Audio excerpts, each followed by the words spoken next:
Hello दोस्तों, स्वागत है आपके अपने यूट्यूब चैनल ITI क्लासेस में। तो देखिए दोस्तों, ये जो है हमारा पहला जो है ये चैप्टर का व्यावसायिक सुरक्षा और स्वास्थ्य का जो पहला चैप्टर है, इसका जो है ये हमारा चौथा लेक्चर है। तो वीडियो में बने रहिएगा और देखेंगे हम लोग जो है सेफ्टी जो जो हमारे रूल्स हैं उसकी आवश्यकता क्यों है, तो इसी को हम पढ़ेंगे। चलिए सबसे पहले हम देखते हैं कि क्या है कि देखिए इसमें क्या दिया है कि हमारा सुरक्षा नियमों की आवश्यकता क्या है, नेसेसिटी ऑफ सेफ्टी रूल्स, मतलब सुरक्षा नियमों की आवश्यकता क्या क्यों है, यही बता रहा है। तो देखिए, किसी कार्य में सुरक्षा जागरूकता एक आवश्यक अवस्था है। एक चतुर इलेक्ट्रीशियन को सदैव सुरक्षित कार्यकारी स्वभाव बनाने का प्रयास करना चाहिए। सुरक्षित कार्यकारी स्वभाव सदैव जन, धन और सामग्री की रक्षा करता है। असुरक्षित स्वभाव से सदैव उत्पादन और कम लाभ, व्यक्तिगत चोट और मृत्यु तक होती है। जो असावधानी से मतलब असुरक्षित स्वभाव जिसका रहता है उससे मतलब काफ़ी नुकसान हो सकता है, कम लाभ, उसके साथ साथ चोट भी लग सकता है, मृत्यु, यही बोला है सुरक्षा के इसी के कारण है, इसी की आवश्यकता है। आगे देखिए दुर्घटनाओं तथा वैद्युत आघातों से बचने के लिए इलेक्ट्रीशियन को नीचे दिए गए सुरक्षा बिंदुओं का अनुपालन करना चाहिए, क्योंकि उसके कार्य में अनेकों व्यावसायिक संकट आते हैं, मतलब संकट हैं। देखिए, जो भी हमारे जो नीचे इसमें दिए गए हैं जो रूल है उनको फॉलो करना चाहिए हमारे जो भी इलेक्ट्रीशियन है, क्योंकि आप जानते ही हैं कोई भी काम करेंगे तो काफ़ी सारे नुकसान हो सकते हैं अगर इन सबों को नहीं फॉलो करेंगे। तो चलिए हम आगे देखते हैं कौन कौन से जो है हमारे जो है रूल्स है। तो इसमें और भी दिया है, देखिए, प्रत्येक इलेक्ट्रीशियन को सूचीबद्ध सुरक्षा नियमों को सीखना, याद रखना और उनका अभ्यास करना चाहिए। क्या है कि कोई भी इलेक्ट्रीशियन हो तो उनको जो भी है इनके रूल हैं जो सुरक्षा नियमों के, उन्हें याद रखना चाहिए, उन्हें सीखना भी चाहिए और उन्हें याद रखना चाहिए और उनका पालन भी करना चाहिए, ताकि जो आगे जो है कोई प्रॉब्लम ना हो अगर कोई भी काम कर रहे हैं तो। अब आगे देखिए, यहाँ इलेक्ट्रीशियन को प्रसिद्ध कहावत याद रखना चाहिए कि वैद्युत एक उत्तम सेवक पर अधम स्वामी है, यानी electricity is good servant but a bad master. क्या होता है कि इलेक्ट्रिसिटी जो है उन्हीं का जो सेवक है, जो एक अच्छा मतलब वो जानकार है, बाकी उनके अदरवाइज वो हानिकारक भी है, इसी का ये पर्पज है। चलिए हम आगे देखते हैं कौन कौन से रूल हैं। देखिए कौन कौन से रूल हैं हम देखेंगे। देखिए देखिए इसमें क्या है कि एक सबसे पहले जो है रूल्स पहला दिया है, देखिए सुरक्षा रूल्स यानी सेफ्टी रूल जो भी है, ये पहला रूल दिया है हमारा। ऑप्शन देखिए, ऑप्शन नहीं है बस आपको टॉपिक वाइज मतलब पॉइंट वाइज। तो देखिए, केवल अर्हित प्राप्त लोगों को ही वैद्युत कार्य करना चाहिए। अब अर्हित मतलब क्या होता है, ये जो है हमारे जानकारी से है, जो भी उनके जो हमारे एक्सपर्ट हैं उन्हीं के लिए है कि उन्हीं लोगों के लिए वैद्युत कार्य करना चाहिए, ये रूल है। वैसे अदरवाइज करेंगे तो फिर नुकसान हो सकता है। सेकंड हमारा दिया पॉइंट, कार्यशाला के फर्श को स्वच्छ और टूल्स को उत्तम दशा में रखें। उत्तम दशा में रखें मतलब जो भी टूल्स वगैरह हैं उसके काम करने के उसे अच्छे तरीके से मतलब उसको रखें। और उसमें जो है अगला देखिए पॉइंट क्या दिया है, विद्युतीय परिपथ पर कार्य न करें। क्या दिया है, विद्युतमय परिपथ पर कार्य न करें, यदि आवश्यक है तो रबर के दस्ताने चटाई का प्रयोग करें। क्या बोला है, विद्युतना में मतलब क्या कि अब डायरेक्ट जो है जो ज़मीन पर मतलब जो ग्राउंड से जुड़े होते हैं उनसे ना काम करिए, अगर करना भी है तो नीचे शूज पहने या फिर कोई चटाई रबड़ के दस्ताने वगैरह मतलब चटाई का प्रयोग करें नीचे, और हाथ में जो है ग्लव्स वगैरह दस्ताने का उपयोग करें। अगर ये भी जो है हमारे सुरक्षा नियम का ही एक पार्ट है। चलिए पॉइंट अगला हम देखते हैं। इस पॉइंट में कह रहा है कि विद्युत परिपथों पर कार्य करते समय लकड़ी अथवा पीवीसी रोधित है, मतलब पीवीसी रोधित हैंडल पेचकस का प्रयोग करना चाहिए। जो भी मान लीजिए आप जो वैद्युत मतलब इलेक्ट्रिसिटी परिपथ में काम कर रहे हैं आप, तो वैद्युत परिपथ में, तो वहाँ पर आप क्या करिए कि जो भी हमारे हैं जो पेचकस वगैरह होते हैं तो उनमें जो प्रॉपर जो है पीवीसी जो है हमारा प्लास्टिक का जो भी होता है कवर होता है, लगा होता है हैंडल, अगर वो लगाओ तो उन्हीं से आप काम करिए, अन्यथा ना करिए। तो ये हमारा सेफ्टी का ही एक पॉइंट है। आगे देखते हैं अगले पॉइंट में।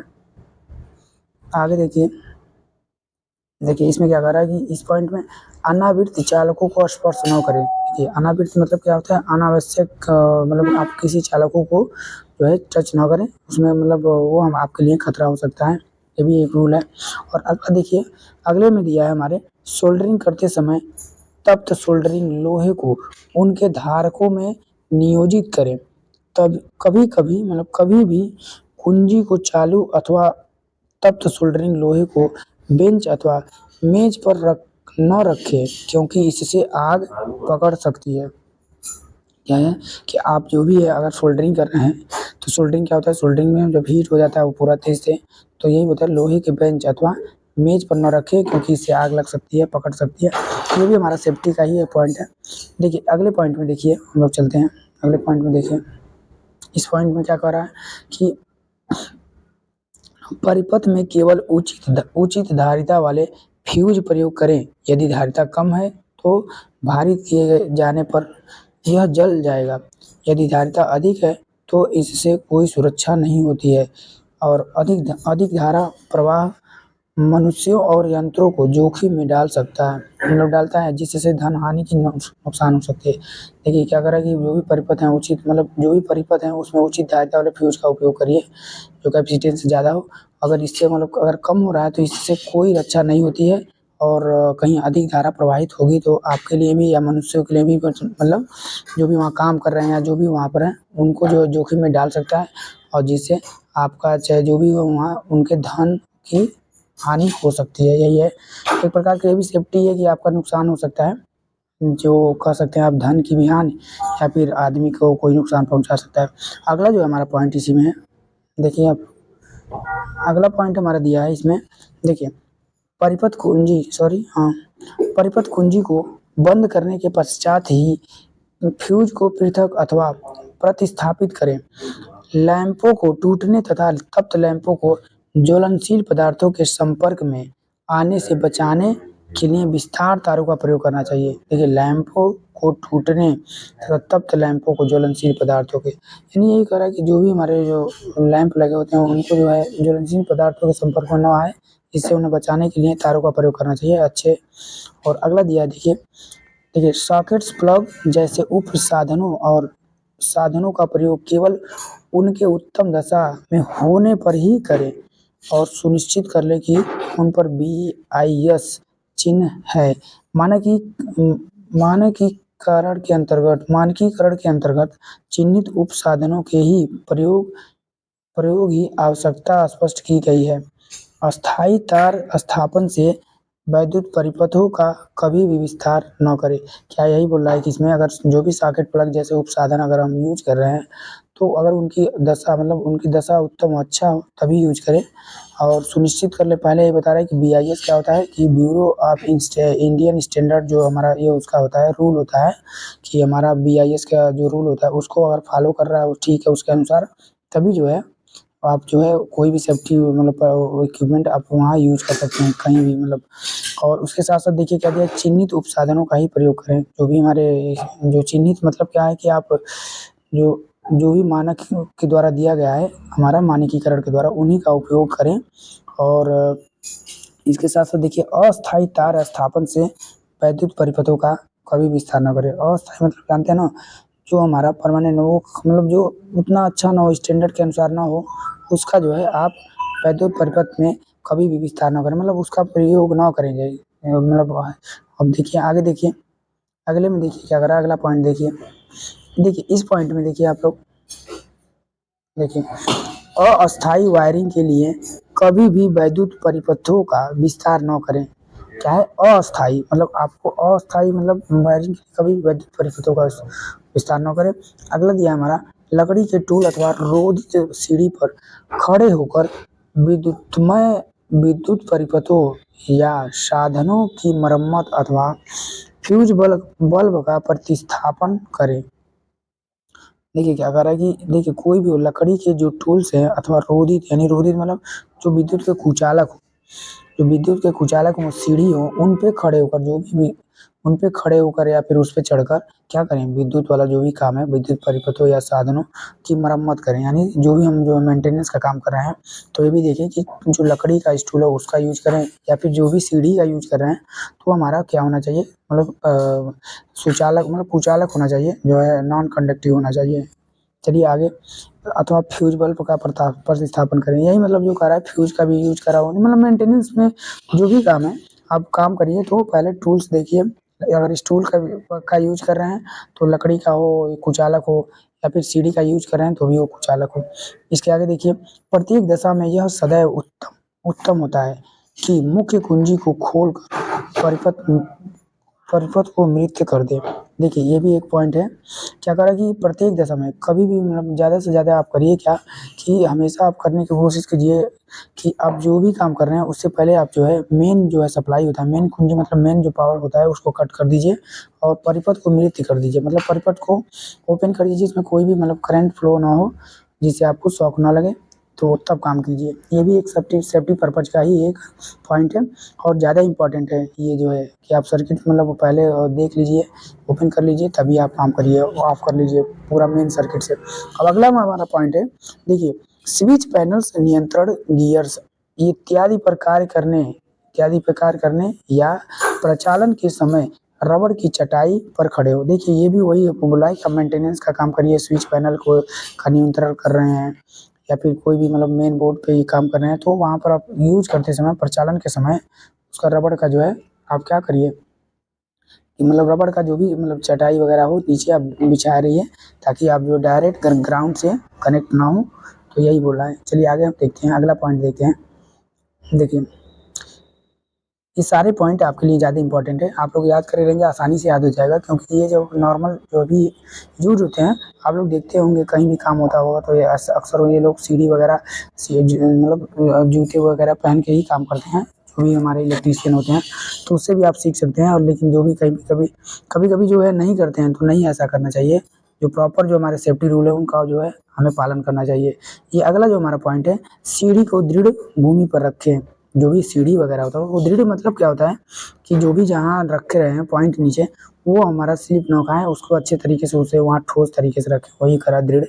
अब आगे देखिए, सीढ़ी प्रयोग समय यानी सीढ़ी के प्रयोग समय सहायक से कहे कि सीढ़ी को संभावित खिसकने से रोकने के लिए दृढ़ता से पकड़े। देखिए वही करा कि अगर आप कोई भी नीचे पकड़ा हुआ है आपका जो भी एक आपके साथ है मेंटेनेंस के लिए, तो अगर सीढ़ी पे आप चढ़े, अगर वहाँ वो नीचे अगर खसक सकता है अगर सीढ़ी, तो उसको पकड़ने के लिए कहना है कि आप वो अच्छे से आप पकड़े कि सीढ़ी ना खिसके, जिससे आपको नुकसान ना हो कोई। आगे देखिए अगला पॉइंट क्या कर रहा है, उच्च बिंदु अथवा खंभों पर कार्य करते समय सदैव सुरक्षा पेटी का प्रयोग करें। अब सीखिए सुरक्षा पेटी क्या होता है। देखिए उच्च बिंदु अथवा जो भी अगर मान लीजिए जो एक स्पेशल पॉइंट कहीं हो ऐसे जहाँ जहाँ थोड़ा डेंजर वाला हो, या फिर खंभों पर जो भी जो बड़े बड़े पोल वगैरह होते हैं डायरेक्ट लाइन वाले, उस पर काम करें तो सुरक्षा पेटी का प्रयोग। जो भी सुरक्षा पेटी है और मेडिकल जो इक्विपमेंट है, थोड़ा सा वो अपना सेफ्टी वाला उसका रूल करके फॉलो तभी काम करें, यही बोल रहा है। और जो भी सुरक्षा पेटी मतलब उसका जो रूल है उसको यूज करके उसका उस पर चढ़े। अगला पॉइंट हमारा दिया है, देखिए गुरुड़न यंत्र के चल भाग पर कभी अपने हाथों को न रखें। ढीली बाहों की कमीज अथवा झूलती हुई टाई पहनकर मोटर अथवा जनित्र के चल साफ्ट अथवा घिरियों पर कभी कार्य न करें। देखिए ये भी एक बहुत ज़्यादा इंपॉर्टेंट हमारा पॉइंट है कि देखिए जो भी घूर्णन यंत्र यानी जो भी हमारे मूवमेंट वाले जो भी हमारे मशीन है, जैसे मूव कर रहे हैं, जो जैसे मशीन वगैरह मोटर जनरेटर इस पे काम होता है ना, तो इस पे अगर आप काम कर रहे हैं तो खासकर आप दो तीन जो भी चीज़ें है इसमें दिया है इन पे बातों का ध्यान दीजिए कि जो है अपने हाथों को मतलब अपने ढीले हाथों को न रखें, ढीली बाहों की कमीज ना रहे, जो भी आप जो शर्ट पहने वो ढीला ना रहे। इसके साथ साथ आप टाई तो बिल्कुल ना पहने, और जो हमारे सॉफ्ट होते हैं जनरेटर के वहाँ पर अब न रहें। गिल्लियों पर अगर काम कर रहे हैं तो इस प्रकार के कपड़े ना पहने जिससे आपको उसमें नुकसान हो। जैसे आप टाई पहने रहेंगे उसमें फंस सकता है उसके शाफ्ट में, तो आप खतरा हो सकता है, या पर आपके कपड़े अगर ढीले हैं तो वहाँ फंस सकते हैं। तो इन्हीं सबों का यहाँ पर बैन है कि आप ये सब मतलब पहन के इस तरह के कपड़े पहनकर आप जो है इन स्थानों पे न काम करें, जैसे जनरेटर वगैरह मोटर वगैरह पे काम ना करें। अगले पॉइंट में देखते हैं हम लोग, देखिए अगले पॉइंट में हमारा दिया है कि किसी भी यंत्र उपयंत्र यानी किसी भी यंत्र उपकरण को उसकी प्रचालन विधि का विनिर्देशन करके ही प्रचालन करें। देखिए उसके अगला पॉइंट दिया है, देखिए यही बोला है विनिर्देशन मतलब क्या है कि उसका जो भी निर्देश होते हैं वगैरह रूल्स वगैरह होते हैं उसको एक बार पढ़ लें। विनिर्देशन मतलब उसको एक बार चेक कर लें, देख लें क्या है। फिर अगला देखिए कि केबल अथवा डोरियों को पोर्सलीन नलियों में से निकाल कर ही लकड़ी विभाजकों में से निकालें। जो भी लकड़ी विभाजकों में से निकालो, ये भी हो रहा है कि आपको जो है मतलब कुचालक से संपर्क करना है, टेक्निक हम लोग वायर डायरेक्ट ना पकड़े वही करें। अगला देखिए कि विद्युत उपकरणों के संबंध जो है कसे होने चाहिए। ढीले जुड़े केबल तप्त होकर अग्नि संकट उत्पन्न करेंगे। देखिए क्या हो रहा है कि आप जो भी आपके जो वैद्युत उपकरण हैं, अगर मान लीजिए पॉइंट जहाँ से अगर कनेक्ट किए हैं कोई भी पॉइंट, तो अब वो अगर ढीला है तो वहाँ से क्या होगा, स्पार्किंग होगा। अब स्पार्किंग होने से क्या होगा, वहाँ पर जो है हीट उत्पन्न होगा, जिससे आपको आने वाले समय में जो भी हमारे सर्किट में प्रॉब्लम हो सकता है। तो इसीलिए बोला है कि वो ढीले ना हो, जो भी ज्वाइंट वगैरह हो तो वो अच्छे तरीके से वो आपस में जुड़े हों। चलिए आगे देखिए, अगला देखिए क्या कर रहा है इसमें। देखिए सदैव 3 पिन सॉकेट और प्लगों के साथ सभी विद्युत साधनों के लिए भू संपर्कन करें। देखिए सॉरी, देखिए ये भी जो 3 पिन सॉकेट मतलब देखिए जो भी पावर सॉकेट होते हैं 3 पिन सॉकेट, उसका अगर यूज कर रहे हैं तो प्लगों के साथ सभी विद्युत साधनों के लिए भू संपर्क मतलब ग्राउंड जो है कनेक्शन जरूर दें अगर 3 पिन सॉकेट का यूज कर रहे हैं जहाँ हाई पावर के लिए। तो देखिए अगला हमारा पॉइंट है, मृत परिपथों पर यानी मृत परिपथ पर कार्य करते समय फ्यूज बंधकों को पृथक कर दें। देखिए मृत पृथक मतलब मृत परिपथ मतलब क्या होता है कि देखिए जो भी सप्लाई है आप डायरेक्ट मेन बोर्ड से काट दिए हैं जिसमें कोई भी सप्लाई नहीं आ रही है, वो मृत परिपथ हो गया। फिर भी उस पर अगर काम कर रहे हैं तो फ्यूज बंधकों को मतलब अलग करके काम करें। उसके बाद भी उन्हें सुरक्षित संरचना में रखें और तथा कुंजी पट लाइन पट पर मनुष्य हैं ये प्रदर्शित करें। जो भी आप काम कर रहे हैं तो मतलब ये बोल रहा है कि अगर सेफ्टी पर्पज के हिसाब से आप काम कर रहे हैं तो ओपन अगर कर दिए फिर भी आप जो है फ्यूज को अलग करें। उसके साथ साथ जो लाइन पे अगर कोई काम कर रहा है तो ऐसा प्रदर्शित करें वहाँ मतलब रहे कि कोई काम कर रहा है दिक्कत ना हो, आगे कोई ऐसा ना आ जाए कि उसको लगा दे। तो यही बोला है कि लाइन पट पर मनुष्य है ऐसा कोई प्रदर्शित करें। चलिए आगे हम देखते हैं अगला पॉइंट इसमें क्या दिया है। देखिए अगले पॉइंट में दिया है जो भी यंत्र या स्विच गियर के जो है अंतपासन से छेड़छाड़ न करे। कोई भी हो, जैसे कोई भी व्यक्ति हो या फिर जो नहीं जानकार है वहाँ पर अचानक कोई आ गया तो उन्हें भी ध्यान दें कि कोई अचानक वो उसे मतलब जो भी हमारे स्विच गियर हैं प्रोटेक्शन जो भी स्विच गियर के हैं उससे मतलब छेड़छाड़ न करे। ऐसा ना हो कहीं कोई काम कर रहा है वो अपना जो है स्विच लगा दे। तो इसी से ये पर्पज है रिलेटेड कि उसको भी ध्यान देना है।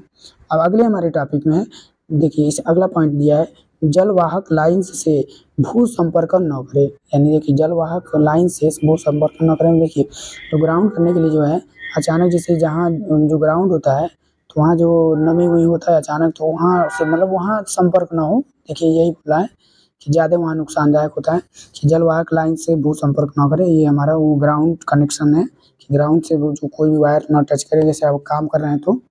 देखिए अगला वाला दिया है अगला पॉइंट, अगले पॉइंट में दिया है कि वैद्युत उपस्करों पर जल का प्रयोग न करें। देखिए जो भी वैद्युत उपस्करों मतलब जो भी यंत्र वगैरह हैं यूज करने के लिए मतलब टूल्स हैं या फिर जो भी जिस पे काम कर रहे हैं वो भी उस पे जल का प्रयोग ना करें जिससे आप स्पार्क हो या फिर कनेक्ट हो जाए मतलब बॉडी से उसके पार्ट को, जिससे आपको झटका लग सकता है शॉक। तो यही बोला है कि इस पे जल का प्रयोग ना करें। अगले में जो पॉइंट दिया है एचपी लाइन से जो भी एचपी लाइन से उपस्करों और संधारित्रों से स्थैतिक वोल्टता को निरावेशित कर दें। ये भी बोला है कि जो भी हमारे हाई वोल्टेज लाइन्स हैं उनको हम यूज करने के पहले हम उन्हें निरावेशित कर दें मतलब चार्ज को हमें ख़त्म कर दें। उससे मतलब एक क्या होता है कि अर्थ स्विच का यूज करके सभी जो भी उसमें करंट वगैरह हो उसे मतलब ग्राउंड कर दें। यही बोला निरावेशित करने के बाद जो है हाई वोल्टेज लाइन का उपयोग करें। अगला में देखते हैं अगले पॉइंट में, सॉरी हाँ अगले में देखिए अगला टॉपिक है अगला जो है हमारा हेडलाइन है। देखिए सुरक्षा अभ्यास प्राथमिक चिकित्सा यानी सुरक्षा अभ्यास और प्राथमिक चिकित्सा क्या है, सेफ्टी प्रैक्टिस फर्स्ट एड। तो इसमें देखिए इस पॉइंट पे क्या दिया है कि देखिए इसमें दिया है कि वैद्युत आघात यानी इलेक्ट्रिक शॉक इसमें इलेक्ट्रिक शॉक क्या होता है, तो ये देखिए क्या दिया है, वैद्युत। अब देखिए वैद्युत आघात की गंभीरता शरीर में प्रवाहित धारा स्तर तथा संपर्क समय की अवधि पर निर्भर होगी, अर्थात कमर कमर को कर्मक को गंभीरता में भागीदारी करते हैं। क्या बोला, वैद्युत आघात जो भी होते हैं वो शरीर में प्रवाहित जो धारा होता है वो तथा संपर्क समय की अवधि पर निर्भर करता है। जो भी अगर संपर्क कर लिया और ज़्यादा टाइम तक अगर करंट मतलब अगर संपर्क में है तो ज़्यादा नुकसान होगा, उसी पे बोल रहा है कि ये हमारा संपर्क समय की अवधि पर निर्भर होगी। तो वैद्युत आघात ज़्यादा अभाव मतलब ज़्यादा आघात हो सकता है, यानी वैद्युत आघात मतलब इलेक्ट्रिक शॉक ये कब ज़्यादा नुकसानदायक है, ज़्यादा समय तक अगर शरीर में प्रवाहित रह गया तो हमारा नुकसानदायक ज़्यादा है। अब आगे देखिए ये कैसे क्या हम आपको नुकसान दे सकती है, आप किस प्रकार से नुकसान प्रभाव मतलब कर सकती है, नुकसान कर सकती है। तो देखिए पहला दिया है हमारा, देखिए क्या दिया है, व्यक्ति की आयु। देखिए किस प्रकार डिपेंड करता है जो भी हमारा जो वैद्युत शॉक होता है, इलेक्ट्रिक शॉक होता है, तो ये व्यक्ति की आयु पर निर्भर करता है। क्या होता है कभी कभी जो है बहुत छोटे हैं तो छोटे बच्चे हैं या फिर ज़्यादा बूढ़े हैं तो उनकी भी जो है उन पे ज़्यादा असर करेगा, तो इस प्रकार आयु पे निर्भर करेगा। सेकंड हमारा दिया है बॉडी का रेजिस्टेंस। देखिए बॉडी का रेजिस्टेंस का मतलब देखिए नॉर्मल 1000 ओम होता है नॉर्मल, अगर तो आप अगर शूज पहने हैं, अगर अपना शूज पहने हैं या फिर नीचे मतलब अगर आप जो है कुचालक पहने मतलब स्टूल वगैरह लकड़ी के हैं तो उस पर काम कर रहे थे दिक्कत नहीं है, रेजिस्टेंस बीच में बना है। लेकिन जैसे संपर्क में अगर कम है, ग्राउंड से संपर्क में है, तो क्या होगा कि जो है बॉडी का रेजिस्टेंस कम हो जाएगा जिससे आपको ज़्यादा शॉक लगेगा। तो ये बॉडी का रेजिस्टेंस पे भी डिपेंड करता है जो वैद्युत हमारे जो शॉक लगते हैं, जो बिजली के झटके लगते हैं लोगों के। अब अगला जो है देखिए तीसरा जो है किस पर डिपेंड करता है, ये हमारा रोधित जूते, जो भी रोधित जूते पहने हुए बिना अथवा भीगे हुए जूते पहने, यानी देखिए एक होता है कुचालक जूते, आप साफ सुथरे ऊंचे हील के जो भी कुचालक के मतलब जूते पहने हैं प्लास्टिक के, और दूसरा जो है भीगे हुए जूते पहने हैं, उस पर भी आपको जो है अलग अलग प्रकार से शॉक ज़्यादा तेज और कम लग सकता है। अगर आप जो है रोधी जूते पहने कम लगेगा, लेकिन अगर भीगे हुए पहने तो उसका शॉक ज़्यादा होगा और ज़्यादा नुकसानदायक होगा। देखिए इसका जो तीसरा पॉइंट दिया है जो शॉक का, ये मौसमी स्थिति, जो वैद्युत शॉक जो है मौसमी स्थिति पर भी निर्भर करता है कि किस प्रकार का जो है हमारा मौसम है। मौसम मतलब उस समय का जो जहाँ भी शौक लग रहा है उसका जो एनवायरमेंट वो एनवायरमेंट कैसा है, कि अगर जो है नमी जो वगैरह होगा ज़्यादा तेज लगेगा शौक। देखिए आगे देखते हैं, इसके बाद पांचवा पॉइंट देखते हैं। देखिए पांचवा दिया है कि फर्श भीगा अथवा शुष्क है। देखिए अगर फर्श पे काम कर रहे हैं, अगर फर्श भीगा है तो ज़्यादा जो रेजिस्टेंस उसका कम हो जाएगा जिससे शॉक और ज़्यादा तेज लगेगा, इसका भी है करंट ज़्यादा फ्लो होगा। तो हमारा छठवां पॉइंट है मुख्य वोल्टता इत्यादि, यानी देखिए कभी कभी जो है मेन वोल्टेज पे भी डिपेंड करेगा, बहुत ज़्यादा वोल्टेज रहेगा तो वो उस पर भी डिपेंड करेगा आपको जो शॉक लगता है, इसका भी जिसी पे भी मतलब जब भी लगे। तो ये इन चीज़ों पे हमारा जो इलेक्ट्रिक शॉक है इस पे डिपेंड करता है कि ये सब हमारे फैक्टर हैं कि ये ऐसे इतने चीज़ें जो है हम हमको जो है फैक्टर कर सकती हैं कि आपको जो शॉक लगता है किस प्रकार का लग सकता है। अगर ये सब में कोई भी है तो उसी हिसाब से कम और ज़्यादा आपको शॉक लगेगा, यानी डिपेंड इन पाँचों छः पॉइंट पे आपको इलेक्ट्रिक शॉक का करता है डिपेंड। देखिए इसके बाद आगे देखिए क्या दिया है, यदि पास ही सहायता है तो चिकित्सा प्राप्त करें और बाद में आपातकालीन उपचार करें। देखिए अगर मान लो पास में ही अगर आपका जो है चिकित्सालय है जो भी हॉस्पिटल है तो वहाँ तुरंत प्राप्त करें, वहाँ चिकित्सा में जाकर अपना कराएं इलाज, उसके बाद जो बोला है बाद में आपातकालीन उपचार करें, हम जो भी उसका रूल वगैरह से हैं। देखिए अगला दिया है हमारा, अगर आप अकेले हैं परंतु उपचार प्रारंभ करें, यानी तुरंत उपचार करें। देखिए अब देखिए अगर आप अकेले हैं तुरंत उपचार करें, आरंभ करें, मतलब जो भी आप अकेले हैं तभी जो भी प्राथमिक उपचार अगर आपको पता है जो भी है तो उनको आप जो करें, यही बोलना है। और आगे देखिए हम आगे चलते हैं, अगले में दिया है हमारे, देखिए इसमें क्या दिया है कि वैद्युत आघात के प्रभाव यानी इफेक्ट ऑफ इलेक्ट्रिक शॉक, जो भी इनके कारण जो भी हमारे 6 पॉइंट थे उसके वो तो हमारे शॉक लगने के जो भी हमारे वो घटक थे, तो उसमें अगर शॉक लग जा रहा है तो ये हमारे प्रभाव किस प्रकार के हो सकते हैं। देखिए वैद्युत आघात के प्रभाव किस प्रकार हो सकते हैं, जो भी इलेक्ट्रिक का जो सप्लाई जो किसी में लग जाती है करंट लगता है तो उसका प्रभाव पूछ रहा है, दे रहा है। तो देखिए इसमें क्या दिया है कि यदि जो है अल्प स्तर पर जो भी देखिए अल्प स्तर पर धारा का प्रभाव केवल अप्रिय झंझनाहट का अनुभव हो सकता है, लेकिन यह स्वयं में पीड़ित का संतुलन नष्ट करके उसको गिरा देने के लिए श्रेष्ठ है। क्या बोला है? अल्प स्तर पर धारा यानी कम से कम जो करंट होता है वो भी जो है आपको क्या कर सकता है, अप्रिय झंझनाहट का प्रभाव दे सकता है। और उसके साथ साथ जो वही अनुभव होगा आपको झंझनाहट का, इसके साथ साथ अगर आप, लेकिन यही जो अल्प ही करंट जो है आप क्या कर सकता है, पीड़ित को असंतुलन मतलब संतुलन नष्ट कर सकता है, जो भी आप जिस हिसाब से हैं, और उन्हें गिरा सकता है। उनको ज़्यादा तेज लग सकता है शॉक, थोड़ा ही मतलब कम से कम करंट में आदमी की जो है जान जा सकती है, यही बता रहे हैं इसमें। और इसके आगे देखिए, धारा का स्तर अधिक होने पर आघात पाने वाला व्यक्ति गिर सकता है।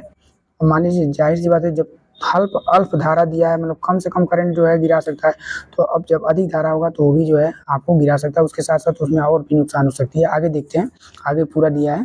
देखिए इसमें क्या दिया है कि जिससे जो भी अगर बोल रहा है कि अगर धारा का स्तर अधिक होने पर आघात पाने वाला व्यक्ति गिर सकता है, जिससे उसे भयंकर पीड़ा होगी तथा संपर्क बिंदु पर कुछ जलने मतलब कुछ जल जाने तक की भी संभावना होगी। देखिए क्या होता है, जब ज़्यादा संपर्क होगा करंट की, जो भी धारा की, तो जो भी हमारा जो जिसको लग रहा है करंट, वो उसको बहुत ज़्यादा नुकसान हो सकता है जहाँ लगा वो जल जाए, वहाँ जो है जहाँ शॉक जो करंट कनेक्ट किया हो वहाँ हमारा कुछ ना कुछ भाग जल जाए, ये भी हो सकता है। आगे दिया है, वैद्युत आघात संपर्क बिंदु पर चमड़ी को भी जला सकता है। वही बोला है कि अब जहाँ भी कनेक्ट है वो चमड़ी को भी जला सकता है। ये कब हो सकता है, जब हमारा करंट की जो है वैल्यू ज़्यादा हो, जो है धारा मतलब हाई हो। चलिए मतलब यही बोला है कि उच्च धारा का स्तर होने पर। चलिए आगे देखिए, आगे हमारा किस प्रकार का उसका उपाय है वही सब देखेंगे हम लोग। तो देखिए इसमें क्या दिया है आपको, देखिए देखिए क्या बोले, वैद्युत आघात के उपचार, जो भी हमारे इलेक्ट्रिक शॉक लग जाएं तो उनके उपचार क्या हो सकते हैं। देखिए उपचार क्या हो सकते हैं, और तुरंत उपचार आवश्यक, जो भी हमारे उपचार क्या है वही देखेंगे। और उपचार तुरंत मतलब आवश्यक भी होता है इसमें, अगर शॉक लगता है तो ऐसा नहीं है कि आप रोक के आधे घंटे रोके रहिए तो फिर नुकसान और ज़्यादा हो सकता है जिनको भी लगे शॉक। तो यही हमें पढ़ना है और ज़्यादा इंपॉर्टेंट है, क्योंकि हम लोगों के लिए लाइफ में इस प्रकार के हमेशा जो आपके सामने होते रहेंगे शौक वगैरह, क्योंकि आप इलेक्ट्रीशियन से है तो ऐसा नहीं है कि आपको, लेकिन जो नहीं जानेंगे या यदि आपको पता है तो आप दूसरे के लिए भी कर लेंगे, तो ये ज़्यादा इंपॉर्टेंट है हमारे लिए। देखिए क्या कह रहा है कि हमारे उपचार क्या है, कि देखिए जांच करें कि क्या व्यक्ति स्वाभाविक रूप से सांस ले रहा है और चेतन है। क्या करना है आपको, कि आपको देख लेना है कि अपने मन से स्वाभाविक मतलब अपने स्वयं जो है सांस ले रहा है, और मतलब वो चेतन मतलब अपने होश में है या नहीं। उसके आगे देखिए, स्वेच्छोश्वास की प्रक्रिया देकर होश में लाने का प्रयास करिए। देखिए स्वेच्छोश्वास मतलब क्या होता है, कि जो है आप काम करिए कि जो भी हमारे जो अलग से जो हमारे श्वास वाले ऑक्सीजन वाले आते हैं या फिर मुंह से सांस देने के लिए आती है, उन्हें मतलब वो बोला है उस प्रक्रिया से आप सांस देकर उन्हें होश में लाने की मतलब प्रयास करें। जिनको भी सांस, जिनको भी हमारा इलेक्ट्रिक शॉक लग गया है, जो बिजली के झटके यार लग गए हैं, तो ये हमारा इस पॉइंट से है। देखिए इसके बाद देखिए अगला में देखिए क्या दिया है। हाँ देखिए इसमें हमारा क्या दिया है, कि देखिए देखिए घायल की यानी घायल की जांच करें, जो भी घायल हुआ जांच करें कि उसको कोई घाव लगा है या कोई भाग जल गया है। कृत्रिम सांस देने की उपयुक्त विधि निश्चित करें। देखिए क्या करें कि जिनको भी जो भी घायल हैं हमारे, तो उनको क्या करिए आप, कि उनको देखिए और जहाँ भी अगर शॉक लगा है देखिए वहाँ जला है कि नहीं, कहीं भाग ऐसा नहीं है जल गया हो। उसको देखने के बाद आप क्या करिए, कृत्रिम सांस देने का जो है उपयुक्त विधि को अपनाइए, निश्चित करें। देखिए कृत्रिम विधि भी आप जानेंगे कि एक होता है कि आप डायरेक्ट मुंह से भी दे सकते हैं, या फिर अलग से जो है हमारे जो ऑक्सीजन जो मास्क होते हैं लगाना पड़ता है। तो वही बोला है कि आप तुरंत आप स्टार्टिंग में दे रहे हैं तो ऐसे तो मिलेगा नहीं ऑक्सीजन जो भी आपको मास्क। तो आपको कृत्रिम सांस देने का मतलब आप खुद जो है उसके मुंह में लगा कर अपना सांस दे सकते हैं, वही आपका ये इसमें बता रहा है कि वही उसी प्रकार आपको जो है ठीक करना है स्टार्टिंग में। अब देखिए आगे दिया, देखिए इसके और भी तरीके हैं, जो अगर चोट लग गया है मतलब शॉक लग गया है तो देखिए और दिया है क्या, छाती अथवा पेट पर चोट या जलन की स्थिति में मुंह से मुंह की सांस देने की विधि अपनाएं। देखिए क्या करा कि अगर छाती अथवा पेट पर चोट मतलब चोट लगा हो या जल गया हो, तो इस स्थिति में, इस जलन की स्थिति में आप क्या करें, मुंह से मुंह मतलब जो भी मुंह से मुंह यानी जो जो हमारे जो जिनको भी अगर शौक लगा है उनके मुंह में अपना जो है अपना मुंह लगाकर उन्हें अलग से जो है सांस दीजिए, जिससे जो भी उनके जो है एक बार अगर सांस उनको मतलब चालू हो जाएगा, उनके सफे अपने स्वयं लेने चालू हो जाएंगे अपना सांस, तो वो ठीक हो सकते हैं। देखिए इसके आगे दिया है पीठ पर चोट जलन की स्थिति में नेसल्स विधि का प्रयोग करें। क्या है? नेल्सन विधि। क्या है? नेल्सन विधि का अपनाएं। अगर पीठ में गलती से अगर देखिए ये ज़्यादा इंपॉर्टेंट है, आपको जो है इसे ध्यान देना चाहिए। ये क्वेश्चन में मतलब पेपर में ज़्यादा पूछता है कि देखिए छाती अथवा पेट पर चोट या जलन की स्थिति में मुंह से मुंह की सांस देने की विधि अपनाएं। और दूसरा दिया है अगर जो है पीठ पर चोट, क्या है? पीठ पर चोट जलन की स्थिति में क्या है? नेल्सन, क्या है? नेल्सन विधि को अपनाएं। क्या है? पीठ में अगर लगा हो या फिर चोट जलन की स्थिति तो क्या है जो है नेल्सन विधि का जो है अपनाएं। नेल्सन जो नेल्सन विधि है उसको अपनाएं। अगला देखिए, देखिए क्या है? अगर मुंह बंद हो जाए, क्या है? अगर मुंह बंद हो ऐसी स्थिति में स्काफर अथवा क्या है हॉलगन नेल्सन विधि अपनाएं। क्या होता है अगर मुंह बंद हो गए हैं, मतलब मुंह बंद हो तो ऐसी स्थिति में क्या है स्काफर अथवा होलगन नेल्सन विधि का जो है उपयोग करके आप उन्हें कोशिश करिए जगाने की। और इन विधियों का अभ्यास होना चाहिए। जो भी ये विधि हमारे हैं कौन कौन से, जो मुंह से मुंह सांस देने के लिए भी एक प्रकार का विधि है, फिर हमारा नेल्सन विधि है, दूसरा हमारा है तीसरा स्काफर, फिर हमारा ये हमारा है हमारा क्या है होलगन नेल्सन विधि। ये सब हमें आपको आने भी चाहिए, अभ्यास भी होने चाहिए इनके। ऐसा ना हो कि आप पहली बार ध्यान दे रहे हैं तो आप अच्छे से नहीं उन्हें जो भी नहीं कर पाएंगे। तो देखिए आगे हम देखते हैं उन्हीं सबों को। तो दोस्तों यही हम इस वीडियो को समाप्त करते हैं। इसका हम अगला पार्ट नेक्स्ट ही लेकर आएंगे। और जो है इसका अगला पार्ट जो है हमारा जो हम नेक्स्ट वीडियो में लेके आएंगे। आप लोग जो है इस वीडियो को देखिएगा और इसके बाद हम जो अगला पार्ट में लेकर आएंगे तो इससे ऑब्जेक्टिव भी आप लोगों को करा देंगे, जिससे आप जो है आप लोगों का पूरा जो है कवर हो जाएगा। फिर अगला जो मैं उसके बाद मैं अगला जो टॉपिक स्टार्ट करूँगा। तो अगर वीडियो अच्छा लगा हो तो लाइक सब्सक्राइब जरूर कीजिए। और दोस्तों लाइक ज़रूर कीजिए, क्योंकि यहाँ पर हम लोगों का जो है इतना मेहनत कर रहे हैं, आप लोग लाइक भी नहीं कर रहे हैं। तो थोड़ा ज़रूर लाइक कीजिए। अगर वीडियो अच्छा लगा हो तो लाइक ज़रूर कीजिए, ताकि हम लोग भी आपके लिए ज़्यादा से ज़्यादा जो है मेहनत करके और अच्छा कंटेंट ला सकें, ताकि जो है आप लोगों की तैयारी और बेहतर हो सके। तो इसी के साथ हम वीडियो को बंद करते हैं। Thank you.